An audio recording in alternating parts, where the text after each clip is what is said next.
আনোয়ারা বেগমের বয়স ৭০ পার হয়েছে। বন্যার পানিতে ডুবে গেছে বাড়িঘর, রান্নাঘর ও টিউবওয়েল ডুবে আছে পানিতে। চুলায় রান্না হয় না ৮ দিন। মানুষের দেয়া শুকনো মুড়ি চিড়া গুড় খেয়ে কোন রকম টিকে আছে তার পরিবার। আমরা তো দরকার টাকা দরকার, কাপড় চোপড় দরকার, আবার আমরা ঘরও হয়ে গেছে, কারণ আমরা ঘরেরও তো ইন্ডিয়া না পারলে আমরা ঘরে থাকতাম না। অনেক দূর থাই আর কি, এগুলো দূর বালাই কাজকর্ম করে থাকলে না স্যার ইয়া করেন। কাজকর্ম তো নাই, আমরা সিঞ্জি চালা, সিঞ্জি আমরা বন্ধ হয়ে গেছে, পানি উঠে গেছে রোডও, সিঞ্জি চালাম।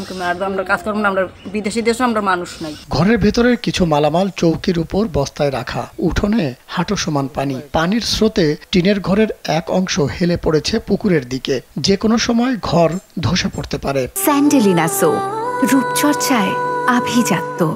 টিউবওয়েলের অর্ধেক ডুবে আছে বন্যার পানিতে। কালবেলার দেবিদ্দার প্রতিনিধি শাহিন আলম জানান, বৃদ্ধা আনোয়ারা বেগমের বাড়ি কুমিল্লা জেলার দেবিদ্দার থানার ফতেহাবাদ ইউনিয়নের দক্ষিণ সাইচাপাড়া গ্রামে।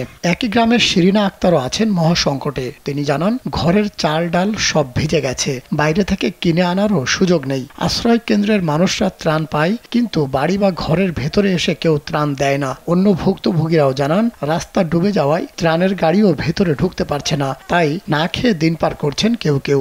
খানা খাদ্য আমরা শোয়া বিছানা সবকিছু আমরা কষ্ট হইতেছে, চলাফেরা বাতি মাতি সবকিছু, গরু হাঁস মুরগি সবকিছু লয়ে আমরা কষ্ট হইতেছে।